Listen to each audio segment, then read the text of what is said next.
Assalamualaikum warahmatullahi wabarakatuh. Perkenalkan, nama saya Khoiratul Ummah. Saya dari kelompok 5. Di sini saya akan mempresentasikan materi kami, yaitu tentang hakikat hidayah menurut Imam Al-Ghazali. Baik, langsung saja. Di sini saya akan menjelaskan pembahasan yang pertama, yaitu makna dan hakikat hidayah. Nah, jadi dalam kamus bahasa Inggris, hidayah diartikan dengan guidance. Dan sedangkan dalam bahasa Arab, hidayah adalah bimbingan untuk mencapai suatu tujuan. Sedangkan dalam pandangan umum masyarakat Islam, hidayah lebih dikhususkan sebagai petunjuk dari Yang Maha Pemberi Petunjuk atau Al-Had, yang tidak lain adalah Allah. Nah, jadi hidayah adalah suatu petunjuk yang diberikan kepada umatnya dari Allah Subhanahu wa Ta'ala. Nah, dan dalam beberapa hal dalam Al-Quran juga menyebutkan bahwa Rasulullah sebagai sumber hidayah. Nah, ini Rasulullah merupakan penutupnya para nabi. Beliau menyebarkan agama Islam dengan penuh perjuangan. Dan agama Islam ini merupakan hidayah atau petunjuk yang diberikan oleh Allah untuk hambanya agar selamat baik di dunia maupun di akhirat.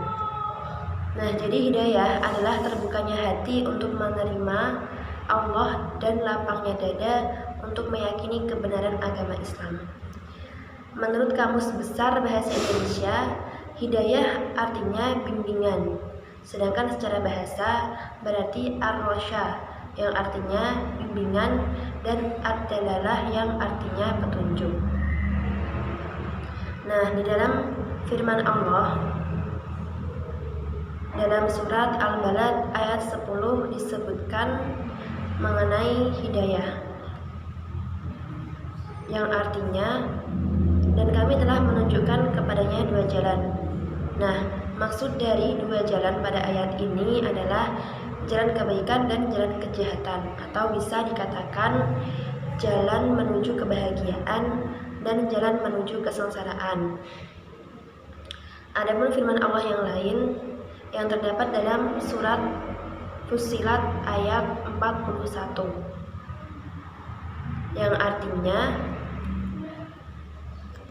dan adapun kami dan adapun kaum Samud, maka mereka telah kami beri petunjuk, tetapi mereka lebih menyukai buta atau kesesatan daripada petunjuk.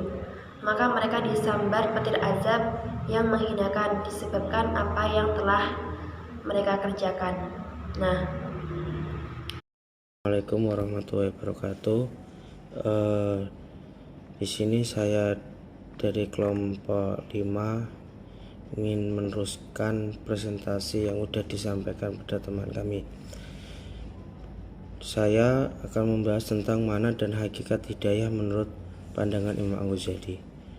Dari kesemua makna dan hakikat hidayah, dari sebagai perspektif dalam kaitannya dengan hidayah, Imam Al-Ghazali memiliki pendapatnya sendiri mengenai tentang hakikat hidayah atau maknanya tersebut. Hidayah merupakan buahnya ilmu. Hidayah memiliki awal dan akhir beserta aspek dohir. Dohir maksud di sini bagian luar.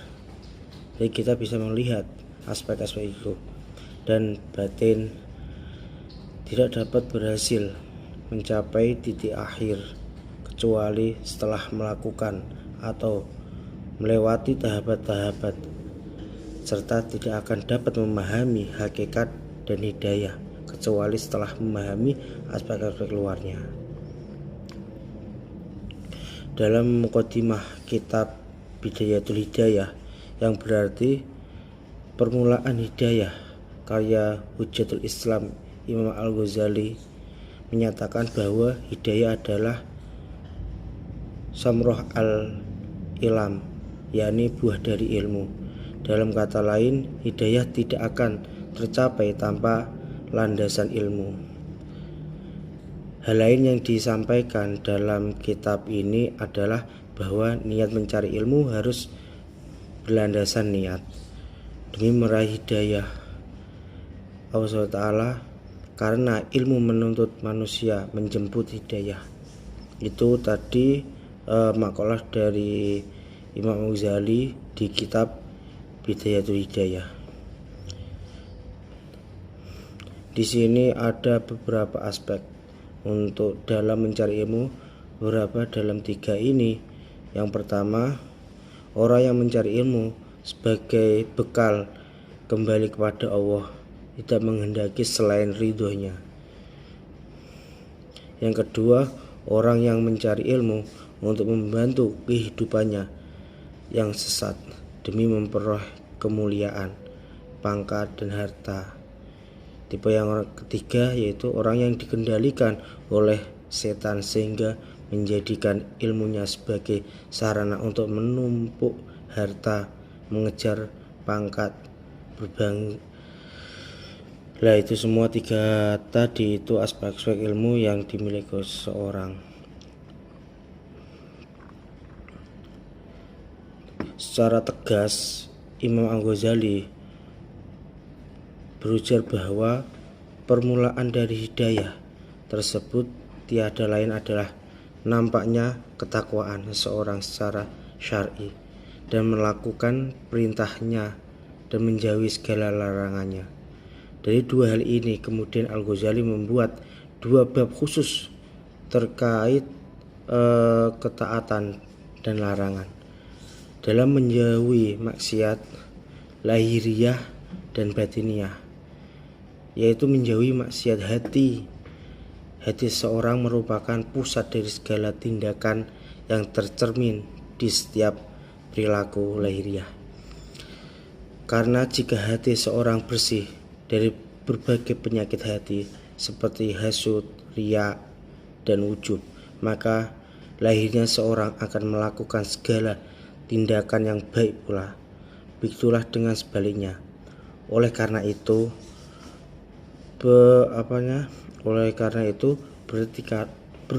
berbuatlah baik secara lahir atau batin dengan akhlak yang baik, dengan melawan berbagai kehendak nafsu yang terlarang seperti cinta duniawi dan kepemimpinan, baik dalam pergaulan maupun dalam kesendirian. Allah memerintahkan orang muslim untuk bertakwa sebelum memberikan hal-hal lain, agar takwa itu menjadikan pendorong bagi mereka untuk melaksanakan perintah-perintahnya. Itu makalah seorang ulama.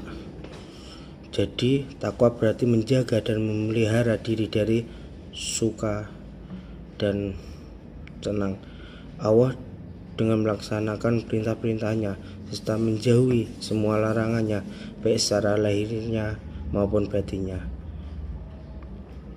Di sini ada sebuah makalah dari Imam Ghazali yang ayatnya belum saya hafal seperti ini kata-katanya. Akan tapi tidak dapat berhasil mencapai titik akhir puncak kecuali setelah melakukan atau melewati tahapan-tahapan awal, serta tidak akan dapat memahami hakikat dari hidayah kecuali setelah memahami aspek-aspek luarnya. Ya, di sini udah saya cukupkan untuk presentasi saya. Untuk selanjutnya akan disampaikan oleh teman saya. Terima kasih. Assalamualaikum warahmatullahi wabarakatuh. Baik, terima kasih. Perkenalkan, saya Riza Inayah akan melanjutkan presentasi dari kelompok kami mengenai makna dan hakikat hidayah menurut pandangan Imam Al-Ghazali. Nah, dari kesemua makna dan hakikat hidayah yang sudah dijelaskan tadi dari berbagai perspektif, nah, dalam kaitannya dengan hidayah, Imam Al-Ghazali memiliki pendapat sendiri mengenai hal itu. Nah, ia berkata, hidayah merupakan buahnya ilmu. Hidayah memiliki awal dan akhir beserta aspek zahir atau bagian luar dan batin atau bagian dalam. Akan tetapi tidak dapat berhasil mencapai titik akhir atau puncak hidayah kecuali setelah melakukan atau melewati tahapan-tahapan awal. Nah, atau tahapan-tahapan awal atau permulaan hidayah. Nah, serta tidak akan dapat memahami hakikat dari hidayah atau bagian dalamnya kecuali setelah memahami aspek luarnya. Nah, dari perkataan Imam Al-Ghazali tersebut dapat diambil kesimpulan bahwa hidayah merupakan buahnya ilmu. Nah, dalam mukadimah kitab Bidayatul Hidayah yang berarti permulaan hidayah karya Hujjatul Islam Imam Al-Ghazali menyatakan bahwa hidayah adalah samrah al-ilm, yakni buah dari ilmu. Dalam kata lain, hidayah tidak akan tercapai tanpa landasan ilmu. Hal ini yang disampaikan dalam kitab ini adalah bahwa niat mencari ilmu harus berlandaskan niat demi meraih hidayah Allah Subhanahu wa taala. Karena ilmu menuntut manusia menjemput hidayah. Imam Al-Ghazali menyatakan, ketahuilah, manusia dalam mencari ilmu berada dalam 3 keadaan. Yang pertama, orang yang mencari ilmu sebagai bekal kembali kepada Allah Subhanahu wa taala. Nah, tidak menghendaki selain ridhonya dan kebahagiaan akhirat. Maka inilah orang yang beruntung. Yang kedua, orang yang mencari ilmu untuk membantu hidupnya yang sesaat atau pragmatis demi memperoleh kemuliaan, pangkat, dan harta. Ketiga, orang yang dikendalikan oleh setan sehingga menjadikan ilmunya sebagai sarana untuk menumpuk harta, mengejar pangkat, berbangga diri dengan banyaknya pengikut. Nah, mestinya ilmu membuat seorang manusia menjadi takwa dan menjemput hidayah, bukan malah menjadikannya sombong. Nah, Al-Ghazali berpendapat bahwa syariat datang dengan pembebanan pada makhluk, sedangkan hakikat merupakan keterangan pengertian atau kenyataan. Nah, syariat ini terkait dengan ibadah, hakikat dipersaksikan. Jadi syariat merupakan penegak atau penopang segala perintah, sementara hakikat bukti segala yang ditetapkan atau disembunyikan atau yang ditampakkan. Dapat ditarik kesimpulan bahwa syariat adalah perintah yang diwajibkan oleh Allah kepada makhluk melalui Nabi Muhammad supaya selalu dikerjakan dan larangannya ditinggalkan. Sedangkan hakikat adalah menjaga hati dari kotoran-kotoran yang menghilangkan atau memalingkan hati kepada selain Allah dan juga bertujuan supaya hati selalu merujuk dan tertuju pada Allah SWT semata. Nah, jadi setiap hidayah yang menjadi hasil dari mencapai ilmu pasti memiliki aspek eksoteris dan esoteris atau bagian luar dan bagian dalam. Nah, Imam Al-Nawawi Al-Bantani dalam syarahnya Al-Muraqi Al-Budiyah bahwa yang dimaksud dengan hidayah adalah jalur yang Allah sediakan untuk menuju kepadanya. Al-Bidayah kemudian dimaknai oleh Al-Bantani dengan syarih dan at-thariqah atau tata cara dan hakikat pada lafal an-nihayah. Karena tidak lain daripada sesuatu hal dan hidup kecuali hakikat. Syariat itu tiada lain merupakan aspek eksoteris dari hakikat, dan hakikat adalah aspek eksoteris syariat. Keduanya memiliki makna yang sama dan saling melengkapi.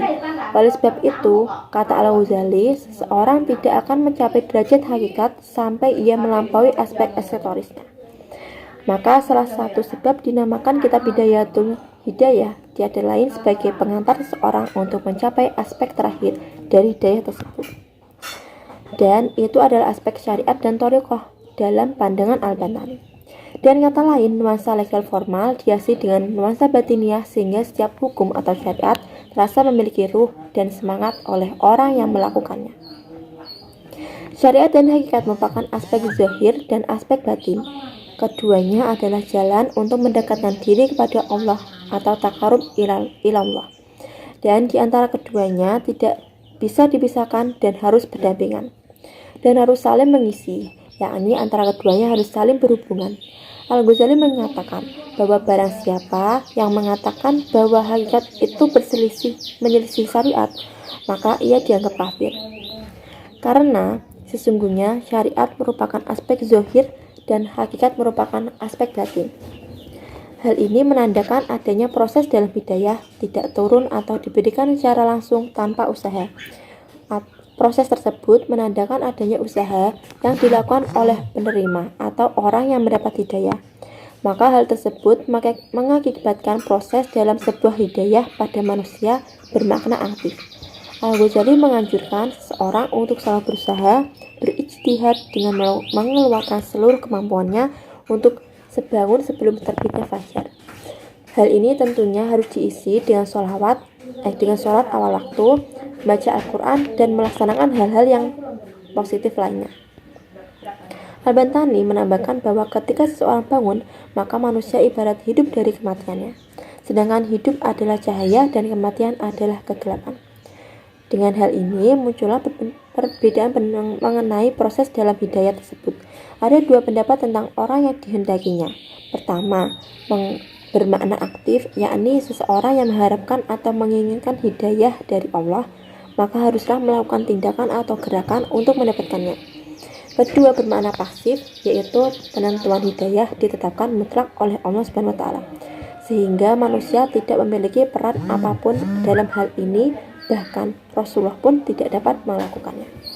Nah, sekian penjelasan dari saya mengenai makna dan hakikat hidayah menurut Imam Al-Ghazali.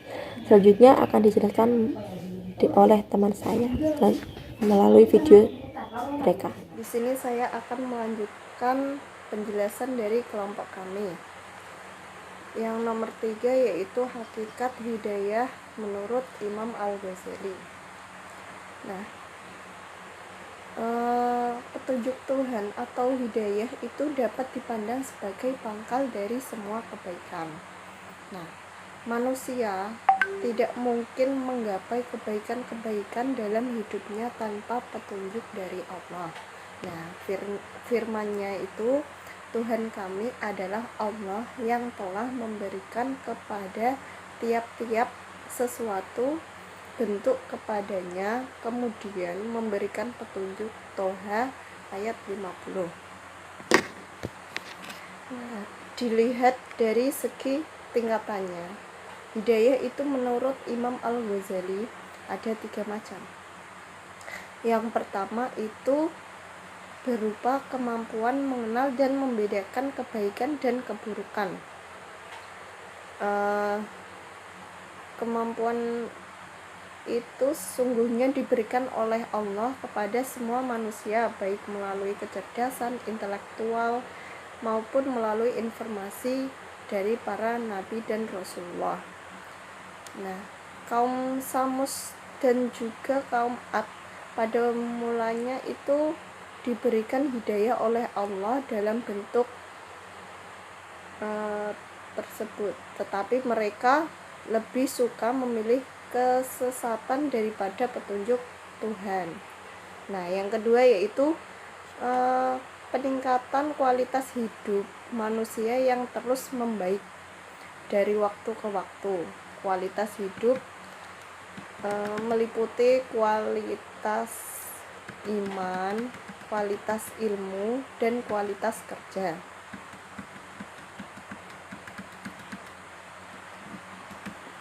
Yang ketiga yaitu berupa pencerahan jiwa atau semacam spiritual enlightenment, orang yang memperoleh hidayah dalam bentuk mencapai tingkat kesempurnaan dan kematangan jiwa atau kamalat nafsiyah.